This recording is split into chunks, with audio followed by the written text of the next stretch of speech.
Sí, por Sí, lo que estoy viendo, lo que sucede es lo siguiente, ¿verdad? Y esto sería una sugerencia para los oficiales de estas unidades financieras de la Fiscalía, porque en realidad las grandes instituciones, los grandes conglomerados bancarios, financieros, etcétera, pueden fácilmente dar cumplimiento a estos instructivos. así es. Y son las instituciones que están más controladas, pero en realidad todo el comercio informal, que es fuerte en nuestro país, constituye más de un 90% de la economía de nuestro país, es donde se debe de aterrizar este instructivo.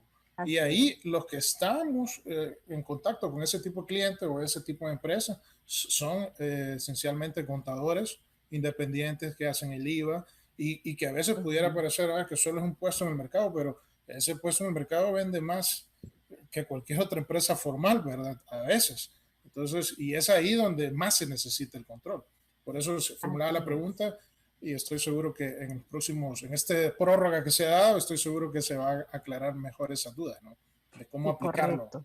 Sí, por el momento dejemos que los entes encargados pues entren en esa discusión y entren también en todos estos procesos, porque no vaya a ser que si nosotros como contador y contadoras decimos, ah, es una buena oportunidad para los servicios profesionales, pero podríamos ser tal vez sancionados en cualquier momento. Entonces, yo mejor les pediría a todos y a todas que estemos pendientes de toda la información que pueda generarse en este tema. Y si no, pues creo yo que podríamos hacer las consultas respectivas a la UIF, porque ellos tendrían que dar todas estas respuestas, porque nosotros como capacitadores podríamos tener el criterio, pero muchas veces el criterio difiere de lo que realmente están pensando los entes rectores. Y ahí es donde muchas veces cometemos esos errores y luego dicen es que los capacitadores confunden y en realidad no estamos confundiendo, sino que estamos aplicando el criterio ya que carece de vacíos alguna legislación. Pues entonces,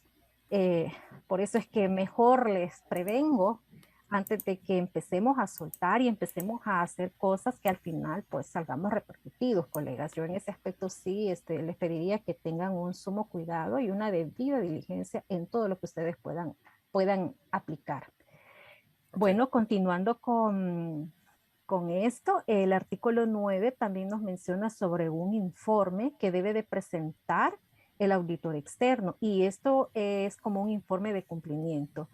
Déjenme comentarles que este formato de informe va a ser trasladado de parte de la UIF, ya que siempre, bueno, en todos los webinarios que yo he estado y también en este del consejo, bueno, vieron muchas, pero muchas preguntas que si iba a ser parte del informe del dictamen o si iba a ser un informe diferente, cuál era la base fundamental, cuál era la normativa a aplicar. Yo lo único que puedo decirles a los colegas auditores y auditoras es que tengamos a la mano la normativa, los estándares internacionales, por ejemplo, la ISO 9001 y la 31001, porque en base a esto van a llegar a realizar el debido cumplimiento. O sea que ustedes tienen que ser testigos y testigas de que se ha dado, por ejemplo, seguimiento a este instructivo sin estar pidiendo o solicitándole a las oficialías o encargados de cumplimiento toda la documentación de reporte de operaciones sospechosas u otras acciones que ellos hacen directamente a la UIF. Únicamente vamos a, quizás, yo me imagino, un extracto de decir que la organización X ha dado fiel cumplimiento al instructivo o está en trámite de generar la política de prevención, control y detección de lavado de dinero y activos. O sea, que yo más me imagino que por ahí va, no va a ser un informe tan meticuloso, porque entonces tendrían que tener como muestreo las acciones y las actividades que hacen. Y como saben que tanto la ley contra el lavado de dinero y activos. Y este instructivo menciona que no se puede estar pidiéndole cuentas a las unidades de oficialía ni encargados de cumplimiento, ya que es la UIF quien directamente lo solicita a ellos y a ellas. Entonces, pues esto hay que esperar los formatos y estar atentos pues a cualquier indicación. También, pues en el artículo 22 también nos indica de que, de acuerdo a la recomendación 15 del grupo de la GAFI, esta recomendación 15 tiene que ver con el tema este de nuevas tecnologías. ¿Por qué? Porque hoy en día, y en base a la pandemia, hoy está muy avivado el tema de comercio electrónico, facturación electrónica y también los productos virtuales, por ejemplo, las criptomonedas. Entonces ahora, antes de iniciar un nuevo producto de este tipo, pues los sujetos obligados, quienes le quieren dar vida a todo esto, pues deben que identificar y evaluar si pueden haber algunos riesgos antes de implementarlo. Cuando ya han implementado todas estas evaluaciones de riesgos y ustedes puedan decir, bueno, no me ocasiona ningún riesgo en que, por ejemplo, hay ONGs que dicen dona ya y únicamente lo que hacen es la captura de la tarjeta de crédito, la tarjeta de débito del donante o de una cuenta bancaria, pero no sabemos el origen de esa cuenta bancaria. Entonces ahí hay que reforzar en una política o en un articulado en este manual de conociendo a mi cliente o conociendo a mi donante, no sé cómo ahí, dependiendo de cómo le quieran llamar las ONGs, pues tienen que hacer un estudio más que les diga quién es el propietario de la cuenta, a qué se dedica, si el origen de los fondos es por salarios, si es porque tienen actividades comerciales, ok, pero esa actividad comercial ¿de qué trata? ¿Es una comercial lícita o ilícita? O sea, todo esto tiene que ver con esto, con esta creación, esa identificación y evaluación de los riesgos. Y también aquí les traigo que hay diferentes tipos de riesgos. Está el riesgo financiero, tecnológico, el operacional, el riesgo de la imagen institucional, el riesgo de cumplimiento. Todos estos riesgos deben de evaluarse y deben de identificarse a tiempo. Una vez nosotros digamos, no tengo ningún riesgo o mi riesgo es bajo, entonces ya se le puede dar el debido seguimiento y la debida consolidación del nuevo producto electrónico que voy a crear. También hay una parte muy importante en el artículo 54 que menciona que el encargado y el oficial de cumplimiento, esto es de todo conocimiento, que deben de tener un plan de formación anual y en donde pues van a definir el alcance, la programación, los temas, bueno, ahí van a indicar y que este plan pues debe de ser presentado al órgano de gobierno a más tardar el 31 de diciembre de cada año para ser aplicado al año inmediato siguiente. Quiere decir que al 31 de diciembre o antes yo tengo que presentarle a ellos mi plan de formación y tiene que ser aprobado en fecha 31 de diciembre. Hoy así lo estipula este instructivo, pero aparte de ello es que obliga también al área de recursos humanos a que se coordine con estos oficiales o encargados de cumplimiento, ya que tienen que programar una inducción al personal nuevo o al personal que ya tengo contratado. ¿Para qué? Porque yo tengo que definirles a estas personas quién es mi empresa, cuáles son mis políticas, cuáles son los manuales que se están aplicando en el tema de prevención de estos de lavado de dinero y activos, ya que también se han visto casos de que hay personal interno que por no tener, o sea, también recursos humanos tiene un reto acá, porque recursos humanos tiene que crear plantillas, referencias, o sea, tiene que estructurar muy bien la contratación de una persona y tiene que pasar por algunos filtros independientes a manera de que pudieran tener un riesgo tal vez en un currículum, porque ya se ha visto que hay personas que le agregan al currículum y eh, mienten con las referencias laborales, ponen mejores amigos, ponen a familiares y ellos pues van a hablar en bien, pero luego con el tiempo se van dando casos de malas prácticas en estas personas, pero es hoy el reto y dado que el instructivo me menciona que tengo que tener una cultura de prevención, el área de recursos humanos debe de prevenir y debe de conocer a su nuevo compañero o compañera de labor. Esto sí es muy fundamental y esto yo lo traigo porque sí es necesario, porque aquí, como lo ven, es un trabajo ya interdependiente, ya no es aislado, sino que ahora se concatenan todas las estructuras o todas las unidades de mi corporación, de mi asociación cooperativa o de donde yo esté laborando. ¿Por qué? Porque queremos tener un control completo en el riesgo. Ahora, con el control y el seguimiento de las operaciones inusuales y sospechosas, aquí yo les traigo los dos conceptos, ya que muchas veces bueno, no muchas veces, sino que el instructivo no nos dice cuándo es una operación inusual y cuándo es una operación sospechosa. Pero acá la operación inusual son aquellas tentadas o realizadas en forma aislada o reiterada, cuya cuantía, características y periodicidad no guardan relación con la actividad económica del cliente o salen de los parámetros de la normalidad. Un ejemplo de ellos es las personas que durante la pandemia, durante la cuarentena, tenían una actividad económica, ya sea de publicidad, pero de repente vio que había mucho movimiento en ventas de los artículos o los equipos de protección personal, mascarillas, gabachas, guantes, y ellos se dedicaron en esos momentos para estarlo. Entonces, esa es una operación inusual. ¿Por qué? Porque luego, cuando ya se dio todo esto en la normalidad, pues ellos ya se dedicaron a su operación principal. Entonces, esta no es una operación sospechosa, es una operación inusual. La operación sospechosa son aquellas tentadas o realizadas que se identifican previamente como inusuales. Y luego del análisis y evaluación, las mismas no guardan relación con las actividades lícitas y se pone en duda la autenticidad y coherencia de la documentación presentada.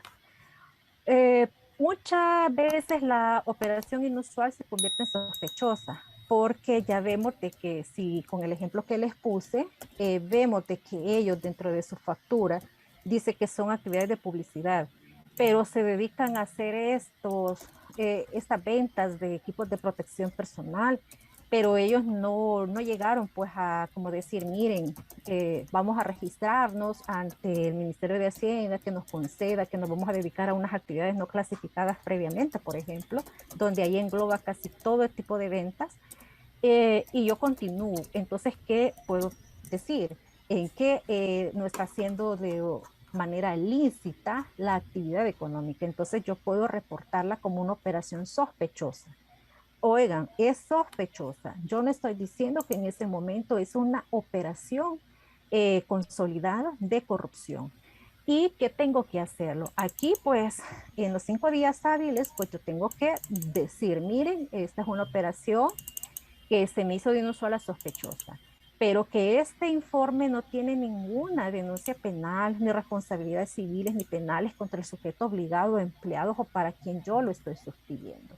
Entonces, en esto sí debemos de tener mucho cuidado. Y una cosa muy importante que este instructivo menciona y dice que debemos de dejar constancias tanto de las operaciones inusuales como de las operaciones sospechosas. ¿Qué tenemos que hacer las personas que están al frente de una oficialía y un encargado de cumplimiento? Tiene que tener pruebas de esa operación sospechosa. Tiene que tener los informes de seguimiento, porque hay artículos que mencionan en que tengo que darle yo eso inmediatamente a la unidad de investigación financiera.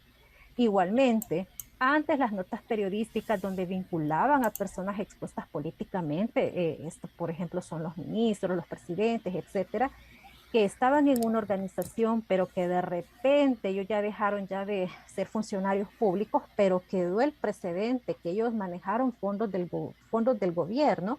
Entonces salían vinculados con, un ejemplo, con carteles de México, por ejemplo. Entonces esa noticia periodística era una evidencia. Y con eso pues ya se le daba el procedimiento penal. Pero ahora que me indica este instructivo, me dice que las notas periodísticas que vinculen ya sea a un PEP o ya sea a un cliente, pues sí va a formar parte del expediente, pero que no va a ser un documento o una prueba fehaciente. Entonces aquí sí hay que tener muy en cuenta, hay artículos que, bueno, ahí ustedes lo van a ver en el instructivo más ampliamente, cuando nos dice los tiempos también que hay que cumplir ante la UIF y si reportamos una operación inusual o una sospechosa. Ahora, pues con el tema de oficialía de cumplimiento y encargado de cumplimiento, ya aquí ya nos indica cuándo es un oficial de cumplimiento y cuándo es un encargado. El oficial es para las organizaciones o las empresas que están fiscalizadas por la Superintendencia del Sistema Financiero. Aquí pues ya saben quiénes son las que supervisa la Superintendencia del Sistema Financiero: bancos, asociaciones cooperativas, sociedades cooperativas Y donde usted va a un banco y ve, lee un documento o un cartelito, muchas veces ahí lo tienen donde dice, esta entidad está aprobada por la superintendencia para captar fondos del público. Cuando usted entra y lee eso, entonces ahí es donde tienen que tener oficial de cumplimiento. No así en las empresas comerciales, en las empresas de seguros, porque los seguros no está la superintendencia del sistema financiero, sino que son la superintendencia de pensiones, quienes son los que están fiscalizando a las aseguradoras. Pero si es un banco, es oficial. ONGs es un encargado de cumplimiento. Si es una asociación cooperativa que no capta fondos del público y que no está bajo el régimen de la superintendencia del sistema financiero, es un encargado. Y los requisitos, bueno, ahí les pueden leer los requisitos. Prácticamente tienen que tener grado académico universitario, es lo común en ello, y también es que estas capacitaciones hubieron muchos malos entendidos porque decían que para tener la categoría de oficial de cumplimiento tenían que irse a Estados Unidos a la FIBA a capacitarse y que tenía que tener esa acreditación. Quienes lo tienen, pues enhorabuena que lo tienen, pero hoy en día han dicho que no es necesario tener toda esa acreditación de la FIBA, sino que es como las horas de educación continua que nos dan a los contadores y auditores. Cuando yo me inscribo ante la UIF, porque también eso se tienen que inscribir, pero no acredita la unidad de investigación financiera. Ojo, aquí no hay acreditaciones de la UIF, sino que el encargado, el oficial de cumplimiento, ve algunas empresas consultoras que se dedican a capacitar en este tema de contra el lavado de activos, prevención de riesgos, etcétera. Ellos se meten en estas plataformas y a ellos les dan horas de educación. Quiere decir que son 40 horas, otros tienen 60 horas y en base a eso, pues usted tiene que hacerlo.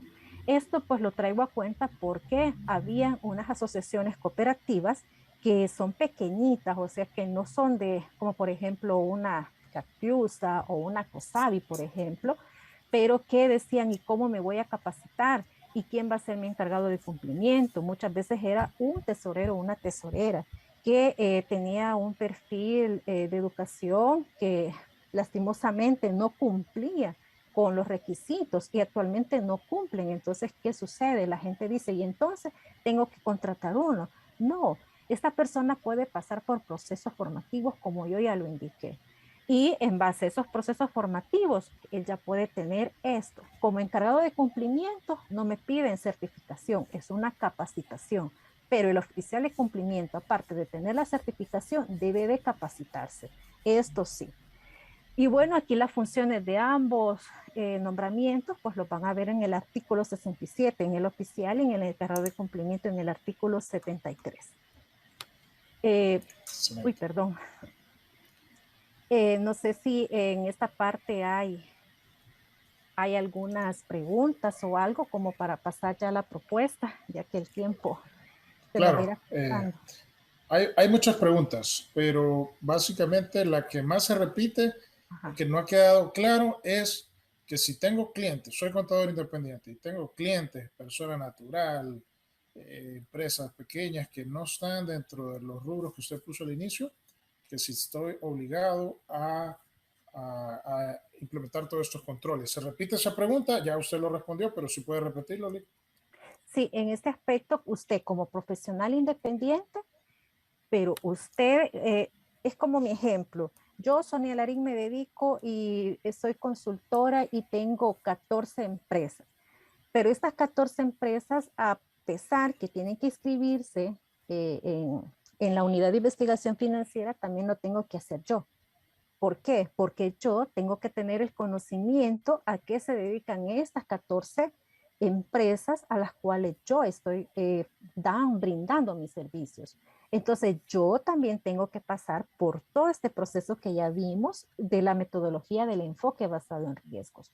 ¿Por qué? Porque a mí me quieren prevenir, a mí me quieren decir, mire Sonia, usted ya vio a qué se dedica la empresa uno, porque yo veo que la empresa uno, fíjese que usted nunca ha visto al dueño, ¿vea? Es que dicen que el dueño pasa solo en Estados Unidos. Ah, ajá, pero ¿usted con quién firmó contrato? Yo firmé con él. Ah, ok, pero ¿usted sabe a qué se dedica? No, no lo conozco. Yo solo conozco al hermano, por ejemplo. Ah, ok, pero el hermano sabe quién es. Y ojo, porque aquí tenemos que tener en cuenta los listados de las personas que están vinculadas con el terrorismo. Esto lo podemos ver en la lista Angels, en la lista última que se me ha escapado el nombre, que es como la lista Charkowski, ay, no me recuerdo cuál, pero debemos tener en cuenta todos esos listados de personas, porque imagínense, ¿qué tal que yo de esta empresa, el dueño está como prófugo de la justicia porque es un señor prominente de un cartel, por ejemplo? Entonces, desde ahí yo ya tengo un riesgo alto. ¿En qué? En que yo estoy administrando, estoy firmando balances y que los recursos económicos, pues, derivan del narcotráfico, derivan tal vez de la trata de personas, deriva de un montón de cosas. Entonces a mí, o sea, tengo que evaluar bien si continúo con esta relación contractual o no la continúo.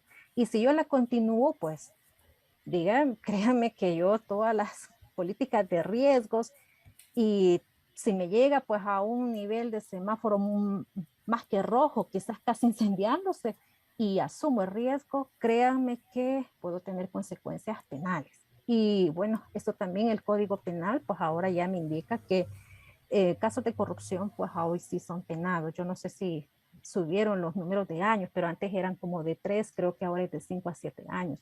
Entonces también hay que estar como en estos temas, no solamente de leyes tributarias, de leyes que son conexas a nuestra profesión, sino que también tenemos que dar lectura y estar pendiente del contexto que está pasando en el país y de los diferentes contextos, porque estos contextos nos dan mucha información.